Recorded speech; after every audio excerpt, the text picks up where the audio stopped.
Ok, habíamos quedado en esta diapositiva, entonces, ¿ya? ¿Se puede ver la diapositiva? ¿Me confirma? Sí, ingeniero. Ya, gracias. Bien, es importante entonces considerar dentro de los problemas operativos que ocurren en una planta de gas, en la pérdida de glicol. Ya sabe usted, el glicol tiene que estar circulando constantemente en absorber la humedad, luego regenerarse a cierta temperatura, luego otra vez volver como glicol pobre para volver a absorber la humedad, etcétera, etcétera. Entonces, en ese ciclo, la pérdida de glicol se hace generalmente muy importante debido a que puede ser que esté usando demasiada temperatura en el regenerador, por donde prácticamente se esté escapando con el vapor de agua el glicol. Entonces, ahí hay una pérdida de glicol en el volumen que tiene que ser constante, digamos, en el ciclo del glicol, ¿no? Lo mismo puede haber pérdidas de glicol cuando se está yendo el gas ya seco en la torre contactora, se está yendo gas deshidratado, pero al mismo tiempo estoy arrastrando algo de glicol en la misma y se está yendo con el gas en forma de fase gaseosa, lógicamente, hacia el transporte como gas deshidratado o gas seco, digamos, ¿no? Entonces, esos son los aspectos que yo debo controlar en la planta de gas. Uno de los problemas operativos es justamente eso, ¿no? Las pérdidas de glicol. Entonces, es importante considerar muchos parámetros. Incluso se puede perder glicol por formación de espuma, por la velocidad de ingreso del gas a la torre contactora. Habíamos visto en gas 1, si la velocidad no es la adecuada, puede generar turbulencia, y al generar turbulencia, pues lógicamente hay generación de espuma, y al generar espuma descomponemos el glicol, ¿sí? Ya sabe usted, el glicol debo cuidar las condiciones operativas y los parámetros de operación del glicol es fundamental en una planta de gas, porque si no lo cuida, ese glicol no va a tener la eficiencia o eficacia correcta para deshidratar, y aparte puede ser que por efectos no control de presiones y temperaturas se vaya perdiendo glicol. Al mismo tiempo puede ser que las temperaturas no sean las adecuadas al ingreso de la columna de absorción, es decir, la torre contactora. Ya sabe usted, la torre contactora se llama columna de absorción, torre contactora, torre de platos, torre de fases, torre deshidratadora, bueno, varios nombres recibe la torre contactora, ¿no? Entonces, si la temperatura no es la ideal ahí, cuando ingresa el glicol prácticamente a la torre contactora, o la temperatura es muy diferente cuando el gas está ingresando por la parte inferior luego de venir de los separadores primarios, entonces puede haber, digamos, ahí una pérdida de glicol por la variación de temperatura que puede existir, ¿no? Por eso le comentaba, le decía, en el diseño de una planta de gas es muy importante los intercambiadores de calor. Eso me ayuda a bajar la temperatura o subirla dependiendo a dónde va a ir ese gas o ese glicol, ¿ya? Entonces, por eso hacemos mención, digamos, o bastante en lo que es los parámetros operativos de control de una planta de gas, ¿sí? Y ahí está, ¿no? Usted puede leer, dice, en el análisis de la altura de formación y tiempo de estabilidad en la espuma formada por el glicol pobre y el rico. Bueno, pues hay varias consideraciones que se debe tener. Aquí se ha hecho un análisis en laboratorio para ver en qué tiempo prácticamente se descompone, su tiempo. Se puede hacer, digamos, ese análisis del comportamiento del glicol a diferentes temperaturas y presiones. Sin embargo, el operador, es decir, perdón, el proveedor, ya nos dice, ¿no? Ustedes tienen que usar este glicol a una temperatura de 110 grados Fahrenheit. Y tiene que correlacionar con la temperatura del gas que está ingresando a la torre contactora. Hay una diferencia entre 10 a 15. Entonces, si es 110 la temperatura del glicol, la temperatura del gas de ingreso en la torre contactora tiene que ser 100, digamos, o 95. Así va a funcionar bien y la efectividad de absorción, o sea, remoción de la humedad del vapor de agua en el gas, va a ser eficiente con el glicol que está utilizando. Entonces, eso nos dicen los proveedores. Y lógicamente nosotros como ingenieros en operación de plantas de gas tenemos que considerar bastante eso, ¿no? Aquí abajo, por ejemplo, dice, la estabilidad en el tiempo de estructura puede traer consecuencias una relación inadecuada entre el gas y el glicol, causando pérdidas, fíjese ahí, de la solución por arrastre y una ineficiente remoción de agua contenida en el gas de entrada. O sea, acá es importante, por eso digo, sus parámetros de presión, temperatura, velocidad de ingreso, caudal, variación de presión, son aspectos fundamentales para que la planta opere, ¿sí? Aquí me dice, un flujo de gas de entrada promedio debe manejar por diseño en la sociedad, ejemplo, está en 358 millones de pies cúbicos día. Actualmente se está manejando un flujo de gas de entrada de 373, excediendo el valor permisible. Entonces acá el caudal también de flujo de entrada ya está en exceso. Entonces ahí es donde generalmente se cuida a todos parámetros. Por eso le digo, si usted alguna vez va a alguna planta de gas, los técnicos, los ingenieros, los técnicos, lógicamente, están ahí en la sala de control. No están pues ahí cerquita a las torres de generación, ¿no? Están ahí adentro, ¿no? Entonces, están verificando cada uno en sus monitores ciertas áreas del proceso, ¿no? Uno está viendo la parte de la torre contactora, claro, todo el sistema está enlazado, pero prácticamente están verificando algunos, ¿no? Si la planta es grande, lógicamente sí, si es mediana, no estarán muchos ingenieros, ¿no? Pero ese es el tema, están verificando, controlando esos parámetros desde los monitores, ¿no? Esos equipos ya están, pues ya les comento, están automatizados, ¿no? La instrumentación de la misma, que es más que todo digital, está controlando, pero alguna vez puede fallar un dispositivo digital, entonces ahí está siempre el medidor analógico, ¿no? Es decir, el de agujas. Ese sí nos puede decir lo real. Entonces siempre está ahí. Entonces, en algún momento el ingeniero sale de la sala de control y va a verificar el manómetro, ¿no? De presión, digamos. Verifica el relojito y contrasta con la medición digital. Hay una variación grande, está mal, algo está fallando en el sistema digital. Entonces ahí lo llama al ingeniero instrumentista y le dice, mira, aquí algo falla. Pues debe ser algún dispositivo electrónico, no sé, algún sistema que no está midiendo bien, ¿sí? Y bueno, ya es tema, digamos, del instrumentista, ¿no? Que tienen que solucionar. Mientras tanto, nosotros trabajamos con los sistemas de medición analógicos. ¿Ok? Inge, disculpe. Sí. Perdón por interrumpirlo, Inge, disculpe. Creo que hay compañeros en espera, no sé si puede aceptarlos, por favor, Inge. Ya, a ver, vamos a permitir.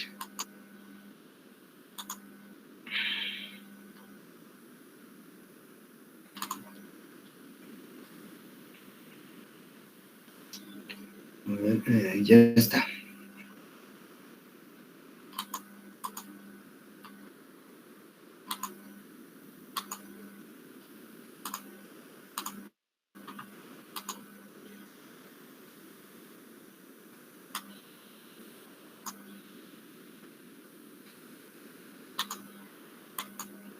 Ok, ahora sí. Entonces, ahí les comentaba, ¿no? Generalmente existen esos problemas y claro, es importante corroborar justamente esos datos. Por ejemplo, en la bibliografía me dice acá, usted puede ver, está, vamos el punterito.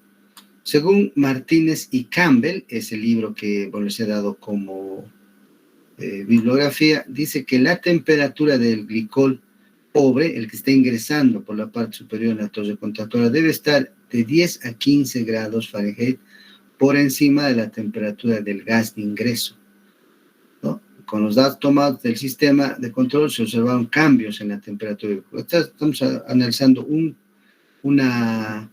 ejemplo de pérdida de glicol, ¿no? Entonces, si hubiera una variación en eso, entonces va a funcionar mal, no va a ser eficiente el glicol. Entonces, en algún momento decimos, no se está deshidratando totalmente en la cantidad que nosotros estamos considerando, digamos. Algo falla, algo está en el sistema fallando. Y puede ser, ¿no? La temperatura, la variación de temperatura. Aquí hay una variación, entonces eso va a disminuir la efectividad y optimización del proceso de deshidratación, ¿no? Lo mismo dice, en consecuencia, es posible la formación de espuma en el contactor, dependiendo del contenido de hidrocarburos. Aquí también es importante, le decía, ¿no? Si no he hecho una buena remoción en la separación primaria de los condensables que está ingresando a la torre contactora, pues voy a envenenar también el glicol con ese exagerado contenido de hidrocarburos líquidos que tiene el gas, ¿no? Entonces, tiene que haber una buena separación primaria de los condensados del gas que están viniendo de los pozos, ¿no ve? Si no, pues está ingresando gas con condensado, con alto contenido de condensado a la torre contactora y, bueno, consecuencias, daño al glicol. Entonces, lo primero que debemos cuidar justamente es el glicol, ¿no? Porque ese es el que efectivamente va a hacer la deshidratación. Otro problema operacional que se presenta, por eso que antes medimos, pues vamos a hacer cálculos para determinar la temperatura de ingreso del glicol a la torre contactora, y hay varios problemas que ustedes vamos a ver acá y va a ser en ayudantía, ¿no? Determinar la velocidad de ingreso del gas, de un gas que procesa 18 millones de pies cúbicos día, considerando su gravedad específica, su presión de operación. Entonces, todos los datos nos van a dar y usted va a hacer los cálculos, ¿no?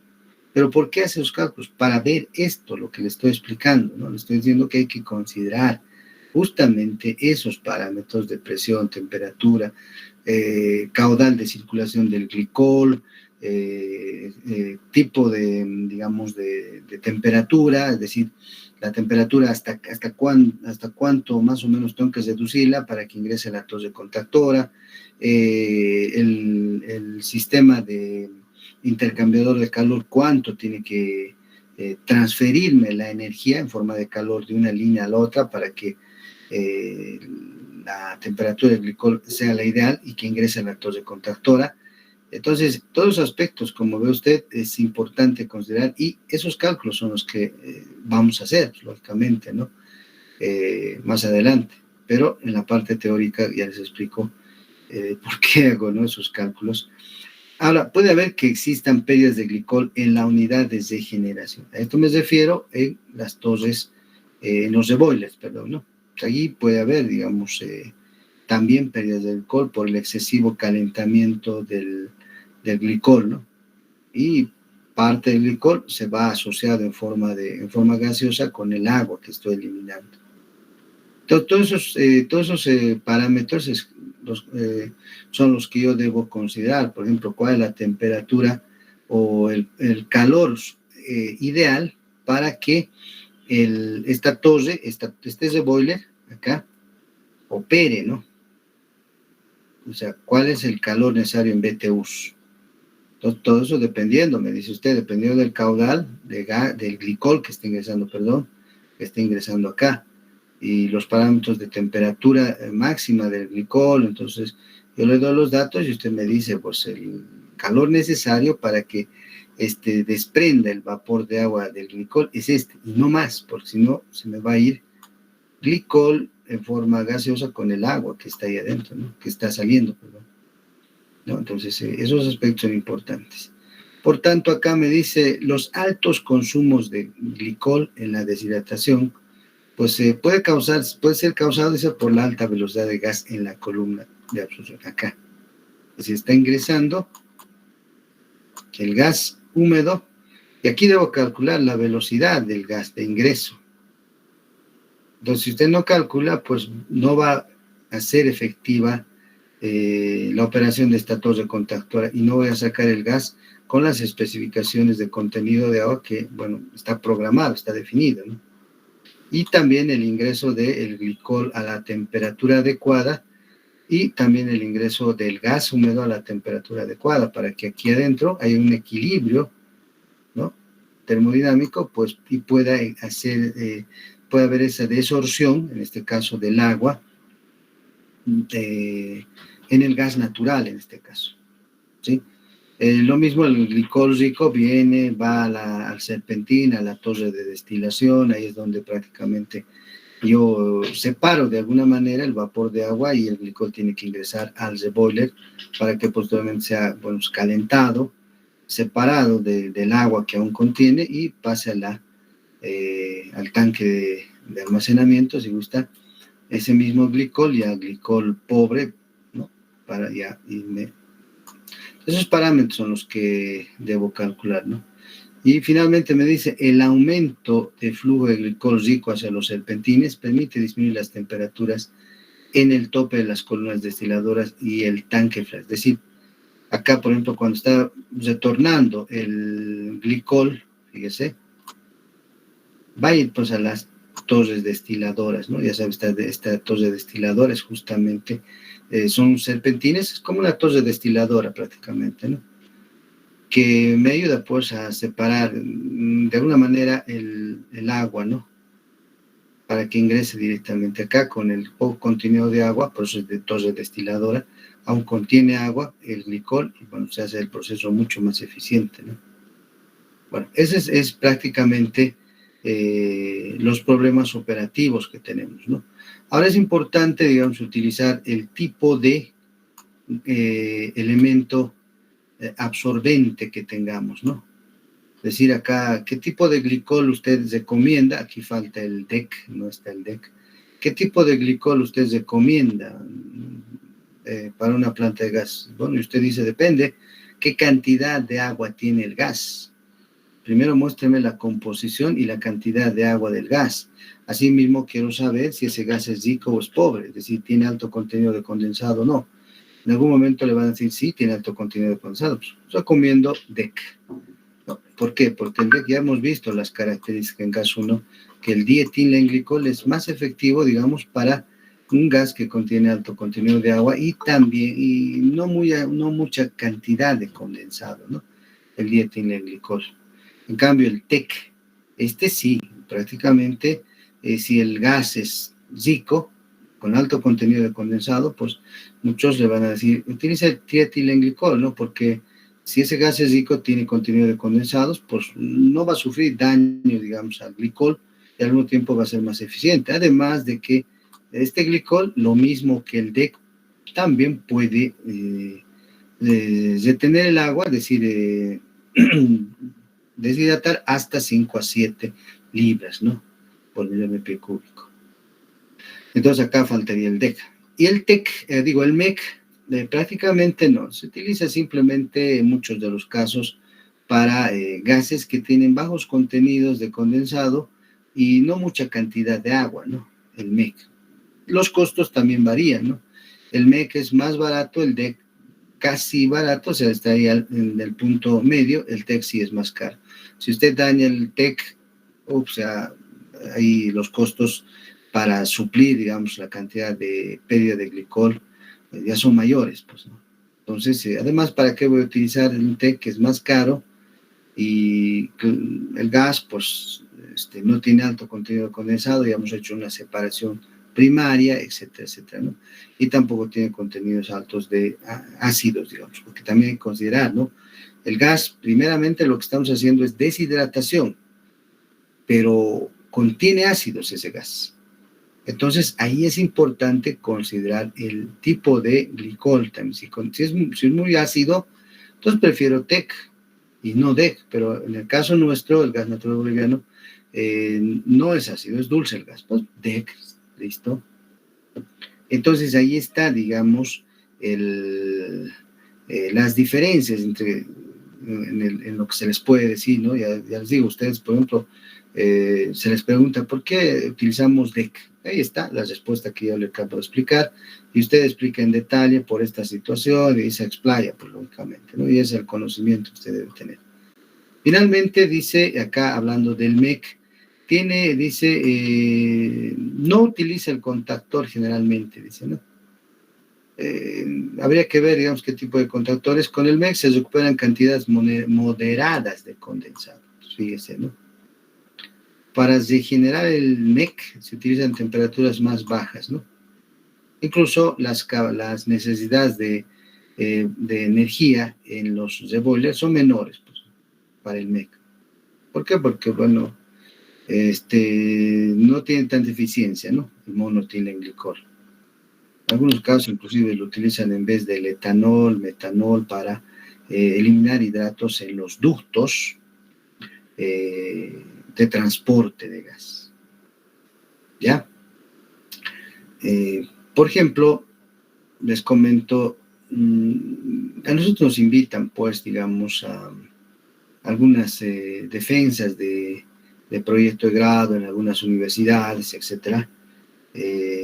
Y ha habido algún ingeniero que era también de la UMSA, y claro, era mi alumno, que estaba asesorando algún momento a algún estudiante, y bueno, pues mi sorpresa es muy grande cuando él indica, y ya le digo, se forman hidratos, le digo, en cabezal de pozo, en el cabezal de producción, ¿no? Ahí en el equipo de producción. Y me dice, no, pues ingeniero, no se forma. ¿Cómo no? El gas de las formaciones sale con agua, le digo. Claro que sale, entonces. Entonces, le digo, cuando está saliendo el gas hacia la planta de gas, sufre variaciones de presión y temperatura. ¿Y el hidrato bajo qué condiciones se forma? Altas presiones y bajas temperaturas, ¿verdad? Le digo. Entonces, cuando está saliendo el gas, en el cabezal de pozo, puede ser que el pozo, el pozo trabaje a 1500 o 1200 psi. La temperatura no es alta, no es baja, ¿ya? A ver, si alguien conoce, ¿cuál es la temperatura de formación del hidrato? ¿Alguien conoce? Porque es importante que se los prepare a ustedes así, porque que no suceda como ese estudiante mío que ya era, digamos, ingeniero y que estaba asesorando una tesis y no sepa cuál es la temperatura de formación del hidrato. Les invito a ustedes ahorita, entre a internet y el primero que me diga le voy a anotar participación, ¿no? ¿Cuál es la temperatura? Póngale así, temperatura de formación del hidrato. ¿Ya? Mejor si lo convierte. Adelante. Está, bueno, ahorita lo que busqué dice superiores a 0 grados centígrados o 32 grados Fahrenheit. Ya, superiores, perfecto. Otro que me busque. ¿Cuál es tu apellido? Adelante, dígame. Bueno, yo encontré que dice que en temperaturas aproximadas entre 275 y 285 Kelvin y altas presiones. Cámbiamelo a centígrados. Nos ubicamos más en Celsius, ¿no? A Celsius. ¿Cuál es tu nombre? El primero que participó. Ingeniero, yo igual encontré que son temperaturas superiores a 0 grados centígrados. Ya, perfecto. 3 personas que han participado. Una más, a ver, necesito una más. Creo que entre 2 a 2 grados. A ver, ¿qué me decía? Entre 2. Desde 2 grados centígrados a 12 grados.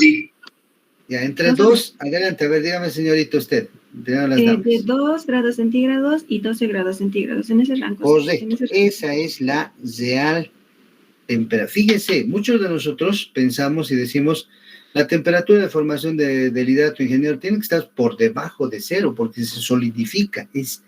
Ojo, solamente entre comillas se llama hielo, ¿no? No, es una estructura de clarato, ya hemos visto en gas 1, ¿no? Entonces, este estudiante me refuta y me dice, no, ingeniero, tiene que ser por debajo de 0 la formación del hidrato. Le digo, ¿sabe qué? Ingeniero, le digo, es mi colega, ¿no? Ustedes también alguna vez van a ser mis colegas. Entonces, no, le digo, el tema es de que no estamos hablando de prácticamente de que se solidifica, es hidrato, sí, se solidifica, pero no es hielo solidificado el hidrato. Es una estructura que se ha formado y que si usted claro, es blanca, lógicamente usted le mete un fósforo y va a arder. Pero la temperatura de formación de ese hidrato no es por debajo de 0. Tiene que ser, ingeniero, me dice, tiene que ser por debajo de 0, -1, -2 grados Celsius. Está mal, y había una discusión así. Yo le dije, mire, ¿sabe qué? Estudie un poco más, vea más los textos, estudie un poco más sobre el procesamiento de gas y los hidratos, y bueno, pero entonces yo decía, ¿cómo lo ha aprobado este estudiante gas 1 o gas 2? Porque, bueno, así mi estudiante, ¿no? Entonces, por eso que ahorita les digo a ustedes, ¿no? Y su compañera me decía, está entre 2 y 10 grados Celsius, que es lo mismo, ¿no? Centígrados Celsius se habla, pero la formación de hidrato. O sea, si la presión sube a 1200 psi, la temperatura de formación de hidrato será 4 grados Celsius. Si sube a 1500, la temperatura de formación del hidrato será entre 7 a 10 grados Celsius. Entonces, nada que ver, pues, con que, digamos, la temperatura de formación está por debajo de cero. Ahora, otra cosa es cuando usted, digamos, enfría el gas mediante el punto de rocío, o sea, a través de un dew point, para lograr obtener líquidos del C3 y el C4, y lo enfrío. Lógicamente, el C3 y el C4 requieren temperaturas por debajo de 0 de Celsius para volverse líquido y remover esos líquidos del gas natural como el C3 y el C4. Y si hubiera agua, ahí sí se solidifica, porque por debajo de 0, bueno, pues lógicamente esos hidratos que es agua, se va a solidificar y va a taponear y va a formar hidratos, lógicamente. Ahí sí, pero en la formación de hidratos, usted lo ha podido corroborar en internet, porque el internet no creo que todas las páginas mientan, ¿no? Entonces está en eso. Yo al menos siempre les digo a ustedes, la formación de hidratos está entre 2 y 11 grados Celsius, dependiendo de la presión que se tenga. ¿Ok? Entonces es importante eso que ustedes prácticamente consideren, porque quizá muchos de ustedes tienen razón, podrían indicar en un examen y decir, sí, por debajo de 0 tiene que formarse el hidrato, que no es lo correcto. ¿Está claro? Ahora sí iremos anotando participaciones. A ver, el primero que ha participado, ¿cuál era? Nombre 4. Iván Gabriel Larico Loaiza, ingeniero. Iván Larico. ¿Otro? Bautista Balboa Baña, Lisset. Bautista Balboa. ¿Otro? Shakira Larico, ingeniero. Ya, Shakira Larico. Son 5 los que han participado. ¿Y otra persona? ¿Quién más? ¿O eran los mismos? Ya. Entonces, ahí está, ¿no? Por eso les decía, y les cuento como anécdota, ¿no? Entonces, pero no, y al final, en la defensa, yo le dije, no, está mal, le dije, está mal. Revise, por favor, sus apuntes y verifique algún texto de procesos del gas, le decía, ¿no? Eso, ¿no? Era como, por ejemplo, alguna vez, en alguna universidad, no digo cuál, creo que les he contado, ¿no? Donde presentan que se está haciendo una recuperación mejorada a la formación los monos, ¿ya? Para producir más gas a los monos, fíjese. Entonces yo voy y ya está el proyecto. A ver, présteme el proyecto de hoy. Los monos. Pero la formación de los monos no tiene características grandes de permeabilidad, de porosidad. Sabemos que es una roca sello los monos. Y por eso es que no tiene características para extraer el hidrocarburo en los monos, el gas, fracturamiento hidráulico. Pero no, el estudiante prácticamente ya con su programa de perforación indica que la porosidad es de 20%, hay una buena permeabilidad encima de 100 milidars. ¿De dónde ha sacado esos datos? Le digo, es que no es así, ingeniero, son los datos de la... A ver, primero, ¿qué es la formación de los monos? Es una roca sello, ¿verdad? Sí, es correcto. En algunos sectores sí se puede, digamos, obtener petróleo, digamos, la situación, pero con mínimas condiciones, digamos, ¿no? Pero usted me dice de que los monos tienen una permeabilidad y una porosidad, no. ¿De dónde sacó los parámetros petrofísicos?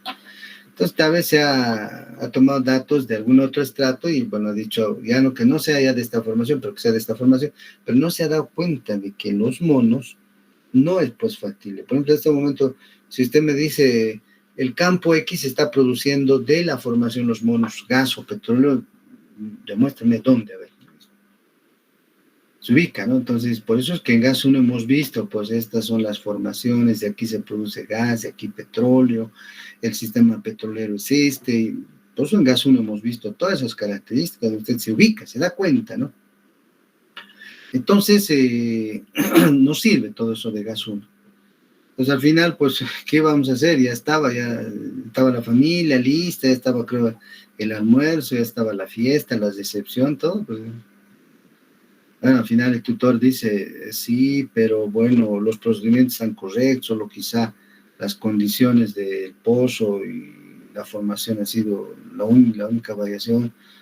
Sí, pero si alguien toma esa tesis, imagínense que tenemos una auditoría académica por parte de un ente certificador a su carrera, le digo, va a ver, verifica eso y así estas tesis no están bien.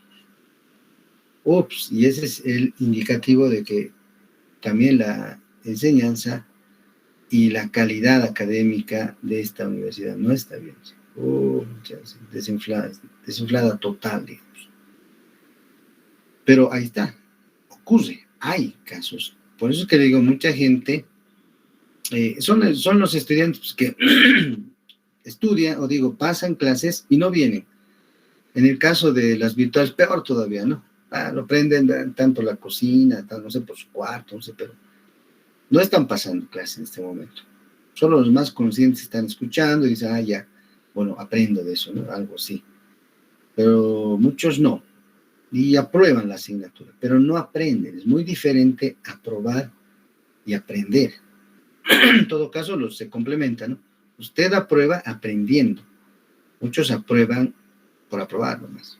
Y ahí llega, ¿no? El momento en donde el momento de la verdad, de saber, demuestre su conocimiento en campo, con la vida práctica, o al defender un proyecto de grado. Ahí está, ahí se nota, ¿no? Bien, correcto, ya se ha anotado a todos. Y bueno, aquí nos habla del TEC también, ¿no? Entonces nos dice que el gas tratado debe salir con un punto de rocío al agua fijado en las condiciones de diseño y operación, etcétera, ¿no? Es decir, nosotros cuando, ya usted ha visto en gas 1, cuando estamos haciendo la exportación del gas, la comercialización a Brasil y Argentina, ya sabe, pues 5,93 libras por millón de pie cúbico de contenido de aguas, ¿no? Y lo mismo dice punto de rocío del gas, 0 grados Fahrenheit, o 32, o digo, 0 grados centígrados, 32 grados Fahrenheit, creo que es así, ¿no? La especificación del punto de rocío del gas de exportación a Brasil y Argentina, pero bueno, nos dan esas especificaciones para que no forme condensado del gas que, bueno, principalmente a Brasil, ¿no? Se está llevando con 1032 BTUs, y eso nos indica que tienes riqueza dentro de ese gas por los BTUs, que en cambio el gas que se vende a Brasil, digo a Argentina, es 1000 BTUs, pues un poco contenido condensado, casi gas seco. Lo mismo el gas domiciliario. A ver, ¿quién se acuerda? Alguien le pregunta, oye, ¿y el gas domiciliario qué poder calorífico tiene? Usted es ingeniero petrolero, tiene que saber. ¿Quién me responde eso? 970. Ya, correcto. La señorita, ¿cuál es tu nombre? Bautista Balboa Bani. Bautista Balboa Bani, sí, tengo acá 2 veces ya. Entonces, correcto, 970 BTUs. Es un gas pobre prácticamente, ¿no? Entonces te dice, perfecto. ¿Y eso en qué se diferencia con el gas que vendemos a Brasil? Bueno, principalmente el poder calorífico y el contenido de líquidos que lleva el gas. Mandamos con más líquidos como C3, C4, que tiene un buen poder calorífico, incluso C5 tal vez, algo, ¿no? Pero más que todo C3, C4. Y eso le da mayor poder calorífico al gas que vendemos a Brasil, principalmente. Argentina no tanto, decimos, ¿no? Perfecto, entonces ya le ubica. ¿Y qué es el poder calorífico? Siempre es la capacidad de calentar o de combustión o de aumentar la temperatura de cierto líquido en, no sé, 1 grado centígrado. La definición de poder calorífico, pues, ¿no? Entonces ya está explicando desde este punto de vista de ingeniería un tema, ¿no? Y eso es lo que tenemos que hacer siempre, ¿no? Cuando nos preguntan algo, vamos a explicarles prácticamente así, ¿no? Técnicamente, de manera que lo dejas, digamos, anodado al tipo que te ha preguntado, ¿no? Lo mismo hacen los médicos, lo mismo hacen los abogados, ¿no? Cuando te explican algo, pues, no entiendes de leyes, no entiendes de medicina, pues, allá no tienes que decir. Bueno, en ese aspecto, entonces, también habla, ¿no? Me dice acá en las operaciones ordinarias que se trabaja a purezas, es decir, del glicol, entre, dice, 98.9, sin gas stripping. El gas stripping, ya sabe usted, simplemente es el gas de despojo, con el cual mejoro la concentración del glicol, ¿no? Son ya empresas de servicio donde el operador ha dañado el glicol, ¿no? Por alguna situación de que ha habido una formación de espuma, una sobrepresión que ha habido en los equipos, entonces ha bajado la concentración del glicol. Entonces ahí contratamos una empresa de servicio y ellos nos los hacen circular un gas de despojo y nos aumenta la concentración, el porcentaje en peso del glicol normal, ¿no? Como tiene que ser, para que el rendimiento de absorción sea ideal. Y lo hacen, ¿no? Así, entonces, listo. Ahora sí hay que cuidar nuevamente bien las presiones, la formación de espuma, etcétera, etcétera, digamos, en el proceso u operación de la plantita, ¿no? Y bueno, ahí están muchos, acá al final me dice, existen procesos con TEC en el mercado que compiten, ¿no? Pero con mallas moleculares también, ¿no? O sea, en algún caso, después de este proceso con glicol, ya sabe usted, podemos utilizar mallas moleculares para remover el ácido, el poco ácido que tiene, o en otros casos para ya remover la totalidad del agua y este gas se vaya a un proceso criogénico, ¿no? Ya un gas pobre, lógicamente, ¿no? Entonces ya utilizamos mallas moleculares o tamices moleculares, que es lo mismo. Entremos a ver un ejemplito de un problema que lo vamos a ver más adelante. Es el mismo, este mismo lo vamos a ver más adelante, pero aquí me dice lo siguiente, ¿no? Un deshidratador, o sea, una torre deshidratadora, una torre contractora, que es lo mismo, dice de 28 millones de pies cúbicos día, tiene una tasa de circulación de TEC, de trietilenglicol, fijada en 320 galones hora. Y la corriente de gas húmedo tiene 66 libras de agua por millón de pie cúbico. Se desea un margen de pérdida de 15%, me dice, ¿no? Sobre la tasa mínima. Considere el contenido de agua aceptable a la salida, en este caso, ¿no? que permite que contenga el gas de 4 libras por millón de pie cúbico. Sabemos eso, ¿no? Entonces ahí están los datos de entrada. El flujo del gas es de 28 millones de pies cúbicos, como lo estamos diciendo. El ingreso de agua, es decir, la cantidad de agua que contiene, ya lo ha calculado mediante un gráfico de maqueta web, 66 libras por millón de pie cúbico. El margen, 15% dice, y el glicol, 3 galones TEC por libra. Que sabemos, eso es siempre se estima, es el contenido mínimo que debe estar el glicol, o sea, en una planta de gas, para que haya una deshidratación, utilizando TEC, lógicamente, una buena deshidratación, mínimamente tengo que ponerle 3 galones de TEC por cada libra de agua que yo he considerado o he calculado. En este caso, 66 libras, ¿no? O sea, por cada libra. Entonces, usted multiplica 3 por 66, esa es la cantidad de glicol que debe circular en el sistema y, bueno, pues hay un buen proceso.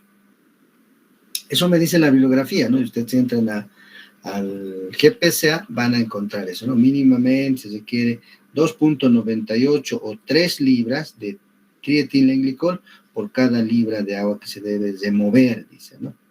Entonces, ya eso ya es otro, bueno, es un dato que nos dan, ¿no? Y la salida de agua que, bueno, es permisible, que puede permitir, es de 4 libras, ¿no? Ahí está, ¿ok? Entonces, fácil, el contenido de agua, simplemente lo que calcula usted mediante esta ecuacióncita, donde dice el contenido de agua es igual a el flujo, F, del gas, multiplicado por el ingreso de agua a la entrada y lo permisible hasta la salida. Entonces, 28 millones de pies cúbicos día multiplica 66 libras, que es el ingreso, y lo permisible es 4, ahí está, libras también, Y multiplicamos y lo dividimos entre 24 para que me salga en horas, ¿no? Entonces, el contenido de agua neto en sí va a ser 72.33 libras de agua por hora, ¿no? Listo. Ahora lo que queremos es calcular la tasa mínima de circulación de TEC. Entonces nos vamos a esta ecuación, ¿no? Donde me dice que la tasa mínima, en este caso de circulación de TEC, es igual, en este caso, al contenido de agua por los glicols. Ahora, aquí es el contenido de agua, no los 66, sino lo que ingresa menos lo que es el contenido menos lo que se permite por el caudal, ¿no? Entonces ahí está, por el flujo. Entonces estos 72 es lo que utilizo aquí, ¿no? Cantidad de agua por, ya habíamos visto, les decía, mínimamente se requiere 3 libras de TEC por cada libra de agua. Entonces 72.33 multiplico por 3 y le va a dar que la tasa mínima de circulación, es decir, la cantidad de glicol mínimo que yo debo hacer circular en todo el sistemita, glicol pobre, glicol rico, glicol por etcétera, ¿sí? Tiene que ser 217 galones de TEC hora. Lógicamente no tiene que haber pérdidas acá, ni en la torre contactora, ni en la torre de regeneración, etcétera. Entonces tiene que circular constantemente estos 217. Entonces usted como operador en la planta verifique y dice, sí, está ingresando 217 como glicol pobre y bueno, otra vez retorna. Entonces, incluso a la salida del glicol rico puede verificar, ¿no? Siguen los 217. Ahora, si fuera menos, ¿qué ocurre? Está arrastrando el gas deshidratado algo de glicol. Ahí no existen los filtros coalescentes donde detienen las partículas de glicol en la torre contactora para que no se vayan con el gas deshidratado. Lo hacen caer dentro de la torre y está recuperándose los 217 galones. Entonces ahí estoy controlando, ¿no? El ingreso y salida del glicol en la torre contactora. Y ahí no solamente es eso, ¿no? Hay parámetros de presión, temperatura que ya le he explicado, ¿no? Muy bien. Ahora me dice acá, ¿cuál sería entonces la tasa óptima de circulación del glicol, del TEC, ¿no? Entonces la formulita es esta, ¿no? La tasa óptima de circulación va a ser a la circulación mínima que tengo por, en este caso, 1 más el margen de pérdida. El margen de pérdida es 15%, ¿no? Entonces, 0.15. Entonces, multiplica esto y obtenemos que la tasa óptima de circulación es 250, póngale si gusta, galones de TEC. 250 galones de TEC. Considerando que va a haber pérdidas. ¿Dónde va a haber pérdidas? Pero este margen de pérdida es aceptable. 15% de margen de pérdida, ya le digo, ¿dónde? Donde hemos analizado, pues en las torres contactoras, en la torre de regeneración, en alguna bomba, no sé, en algún lugar, ¿no? Pero se acepta, no va a ser siempre fijo, ¿no? Entonces, de hecho, se calcula que la tasa óptima de circulación tiene que ser 250 directamente de galones de TEC hora para esta cantidad de agua que hemos calculado. Entonces, como ve usted, estoy haciendo un ejemplo, un calculito para determinar las condiciones de circulación del TEC, el contenido de agua, circulación del glicol y ya está, ¿no? Y usted ya sabe dónde puede haber esas pérdidas, por qué le pongo ese margen del 15%, pues quizá le puedan poner un 10%, quizá 15 sea mucho, no sé, entonces, pero ahí está la formulita, ¿no? Y en base a estas ecuaciones es como yo puedo, digamos, considerar estos cálculos que ya justifico por qué hago estos cálculos. ¿Ok? ¿Alguna pregunta, alguna duda aquí?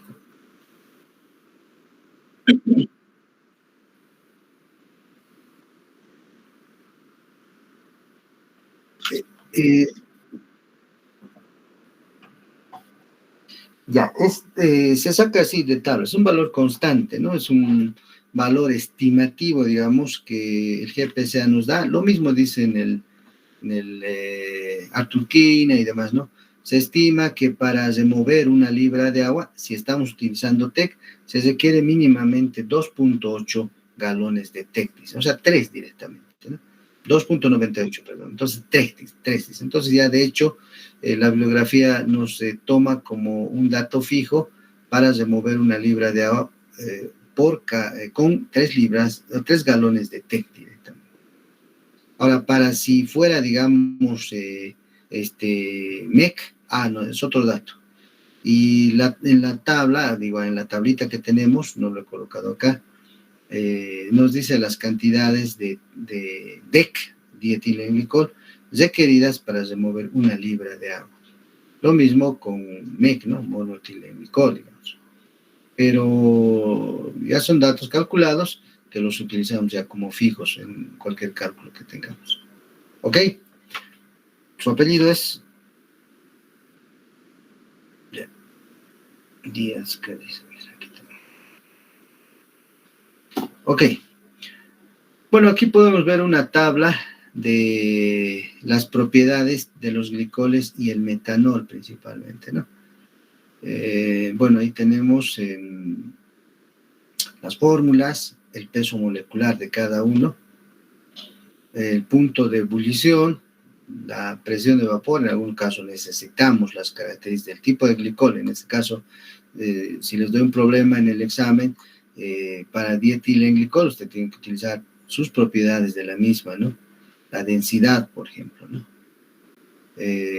Y aquí tenemos, bueno, las libras por galón, tenemos el punto de enfriamiento, su calor específico, etcétera, ¿no? Y aquí abajo nos dice las temperaturas aproximadas de descomposición de los glicoles, ¿no? Ya habíamos visto esto, pero el DEC 328 Fahrenheit frente al TEC, que es 404, que es mucho más permisible, digamos, en su temperatura, digamos, de descomposición, ¿no? O sea, eso difícilmente se va a descomponer, pero cuando hay cantidades de condensado, ahí tengo que ver, ¿no? Cuidar, digamos, la temperatura, porque se requiere un poco más de temperatura que el DEC. El TEC es mucho más, digamos, como le digo, tiene más capacidad de descomposición, ¿no? Sí. Difícilmente voy a llegar a casi 200 grados Celsius, difícilmente voy a llegar a eso, ¿no? Si llevo a Celsius, ¿no? Y bueno, ahí tengo algunas de las características que yo tengo, ¿no? El más popular ha sido el dice el etilenglicol en este caso, ¿no? O el etilenglicol que, bueno, se asemeja al MEC, ¿no? Luego está el DEC, el TEC y el TREC que habíamos visto en gaso, ¿no? Tetraetilenglicol. ¿Ok? Bueno, aquí está algunas de lo que les indicaba, ¿no? Algunas de las características. Generalmente el glicol no solamente se utiliza, digamos, en plantas de gas. En plantas de gas siempre el DEC tiene que aplicarse, o el TEC o el TREC, por su capacidad de absorción, de solubilidad en hidrocarburos líquidos, etcétera, etcétera, ¿no? Sin embargo, para líneas de transmisión, es decir, en ductos, para que no forme hidratos y eliminar o disolver esa formación de hidratos, el EC, el MEC o los metanoles, ¿no? Etanol o metanol, que están cerca a la composición del EC y MEC, ¿no? Pero para plantas de gas siempre el DEC y TEC, fundamental, ¿no? Importante. Aquí podemos ver, ya entrando a lo que son los problemitas. Esto es importante, los pesos moleculares de tanto el metanol, el etilenglicol, el dietilenglicol, etcétera, y sus constantes, en este caso, que los tenemos. Esta es la ecuación de Hammer-Smith, donde yo puedo determinar la depresión de temperatura de formación de hidratos con esta formulita. ¿Ya? Vamos a hacer un problema enseguida, donde K, ya sabe usted, es la constante del tipo de metanol que estoy utilizando, que puede ser 2135, 2200. W es, bueno, vamos a determinar acá ya prácticamente la cantidad, en este caso, que se tiene el porcentaje del peso del inhibidor. Acá, fíjese, el peso molecular del inhibidor, que lo vamos a verificar. Y como dice, K y M y K lo puedo obtener de esta tabla. Un ejemplo, a ver, aquí está. Un clásico que está en el GPCA, que en algún momento también entra a los exámenes, pero modificados, ¿no? De alguna manera. Dice, un pozo de gas produce 10 millones de pies cúbicos día junto a 2.000 libras de agua y 700 barriles por día de condensado. Entonces, este pozo es gasífero, contiene agua, pero al mismo tiempo es un gas rico que contiene condensados también al mismo tiempo, ¿no? Este condensado tiene una densidad de 300 libras por barril, en este caso, ¿ya? La temperatura de formación del hidrato a la presión de flujo es 75. Aquí me está dando a entender, ojo, cuidado, la temperatura de formación es 75 grados Fahrenheit, ¿sí? Si la temperatura promedio de la línea es 65, dice, grados Fahrenheit, determine la cantidad de metano, aquí, ojo, estamos hablando de, bueno, metano me dice en el ejemplo, ¿no? Estamos hablando del gas, necesaria para inhibir la formación de hidratos en la línea de flujo dado que la solubilidad del metanol, bueno, ya estamos utilizando metanol acá, en el condensado es de 0,5 en peso, y que la relación de las libras de metanol en el vapor, o sea, en el gas directamente, al porcentaje en peso de metanol es de 0,95. Entonces me está dando algunos datos que tengo acá. Vamos a ir viendo, ya le digo, utilizando esos datos, y voy a llegar cuál es la cantidad de metanol que requiero para diluir esos hidratos, ¿ya? Entonces empiezo, digo, con la fórmula, o sea, con la variación de temperaturas que tengo acá. Primero saco la variación de temperaturas, ¿ya? Es decir, aquí me dice, para evitar la formación de hidratos en la línea de flujo, necesitamos reducir la temperatura de formación de hidratos a 65 grados Fahrenheit a menos, ¿ya? Entonces, temperatura de formación del hidrato en el flujo, 75. Acá coloco 75 y hago esa variación nomás, ¿no? Con el promedio de temperatura en el flujo, 65. Y ahí usted tiene que es 10 grados Fahrenheit, ¿sí? Este es delta T. Y aquí coloco ese delta T en la ecuación de Hammersmith. Y reemplazo los datos, ¿no? K, por ejemplo, fíjense, si estamos hablando de metanol, K es 200 o 2335. Ahí está, 2300. W. El peso molecular, 3204. Aquí está, del metanol, 3204. Estoy utilizando aquí esto, ¿no? ¿Sí? Y lo que quiero hallar acá en este caso es determinar este W. Este W. Entonces, acá me dice, por ejemplo, haciendo el cálculo, si usted hace el cálculo, básicamente me va a dar 1207. A ver, alguien por favor que haga el cálculo. Bueno, el despeje se hace de esta manera. ¿Dónde está la formulita? Bueno, no lo tengo la formulita. En el otro problema similar lo tengo, ¿no? Pero lo que se tiene que hacer es despejar W. Ya sabe usted, acá W es el porcentaje del peso del inhibidor. Yo necesito el peso del inhibidor, es decir, la cantidad de inhibidor, en este caso de metanol, que voy a necesitar para este proceso, ¿sí? Entonces, lo único que hago es subir esto acá, multiplicar, adelante. ¿Ha calculado ya? Sí, 12,076. Dale. ¿Y qué? 12,076. 12,076 me dice alguien. Ya, Pero 66, sí. pero 12,076. 76, ya. 66. Gracias, está bien. Entonces obtengo este valor, ¿sí? Gracias. Bueno, pues yo les voy a anotar luego entonces. Entonces tengo 12,076. 12,07 le está poniendo el texto. Ya, muy bien. Entonces, ese metanol requerido es este, ¿sí?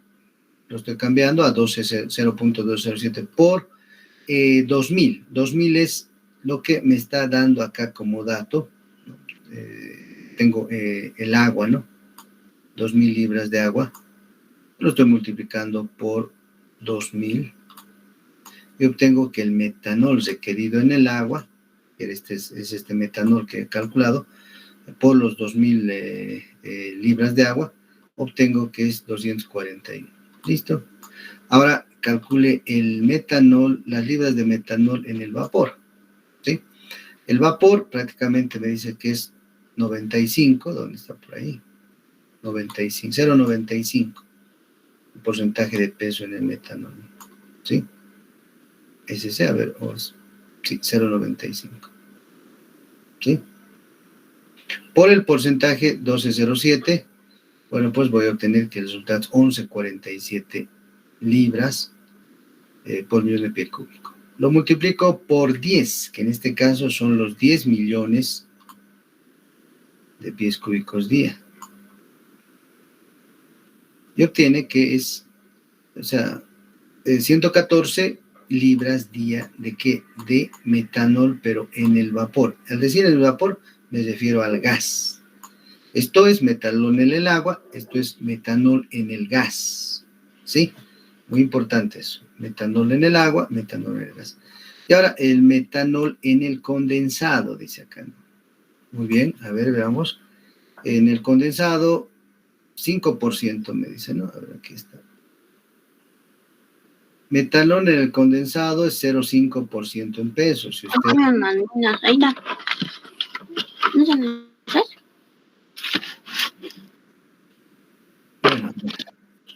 Bueno, si no me está hablando, apague por favor su micrófono. Entonces, para terminar ya el problemita, 0,05 por 300. 300 nos dice como dato justamente es la densidad del condensado que tenemos. 300 libras por barril. Y eso es lo que hace aquí, ¿no?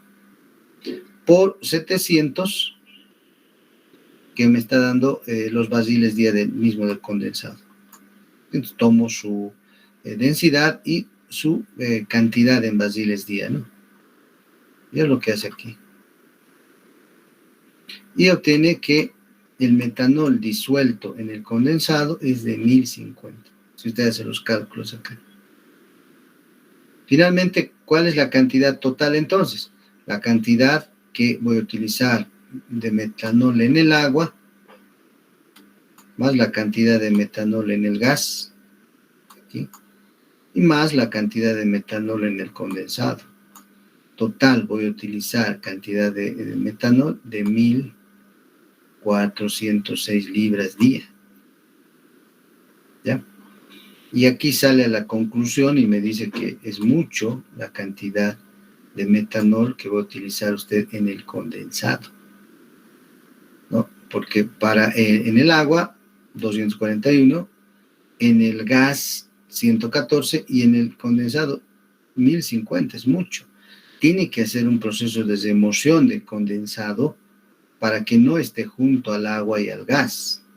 Entonces no ha hecho la remoción del condensado en la separación primaria. Y esa es la conclusión que sale aquí.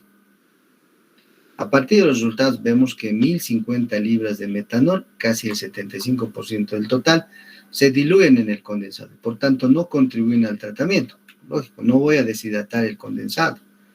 Los tal tratamiento es, por tanto, económicamente inaceptable, me dice. Entonces es evidente, aquí está, que el condensado debe separarse primero antes del tratamiento. Entonces ahí estoy analizando las características de un pozo cuando estoy produciendo 10 millones de pies cúbicos de gas día y con estas condiciones, ¿no? Y aquí me dice, ¿no? Justamente determine, desde aquí empieza la pregunta, determine la cantidad de metanoles, perdón, acá me confundí, metanoles, falta la...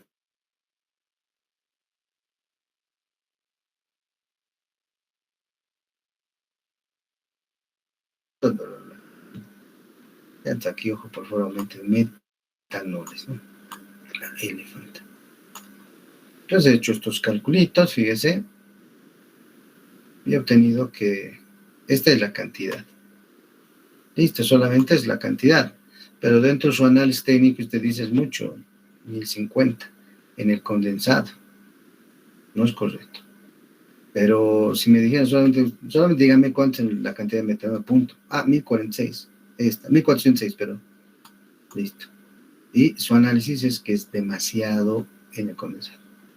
Ok, bueno, es un análisis que lo vamos a ver más adelante también, pero bueno, hasta ahí es, digamos, el cálculo que tenemos que ver. Y una preguntita, Ok, ¿y cuánto es lo más aceptable adelante. cuánto es lo más aceptable que puede ser? Si 1050 es mucho, ¿cuánto tiene que ser lo deseado? Bueno, claro, lo más aceptable en este caso, digamos, es no utilizar mucho metanol en el condensado. Pues al final, bueno, aquí tendría que estar por debajo de la cantidad de agua y por debajo bueno, principalmente por debajo de la cantidad de agua. Es decir, tendríamos que utilizar, si el metanol en el agua es 241, el metanol en el condensado tendría que estar unos 112, 100, 105, digamos, o sea, bajo.